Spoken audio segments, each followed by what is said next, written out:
अरे भाई यहाँ शंकर लाला का घर कहाँ पे है? भाई शंकर लाला के यहाँ जाना ना भाई, आगे से राइट ले लेना। ठीक है भाई। अरे भाई सुनो ना यार, आगे चोर चपट्टे बहुत रहते हैं, थोड़ा संभल के जाना, वो लोग पॉकेट मार लेते हैं। अब यार भाई मैं अपना पर्स घर में ही भूल के आ गया। अगर मेरे पास पैसे रहते तो मैं ऑटो करके नहीं आ जाता।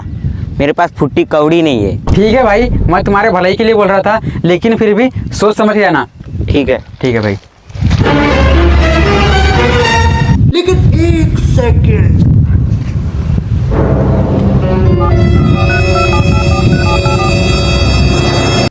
लेकिन ये साला कर क्या रहा है यहाँ पे?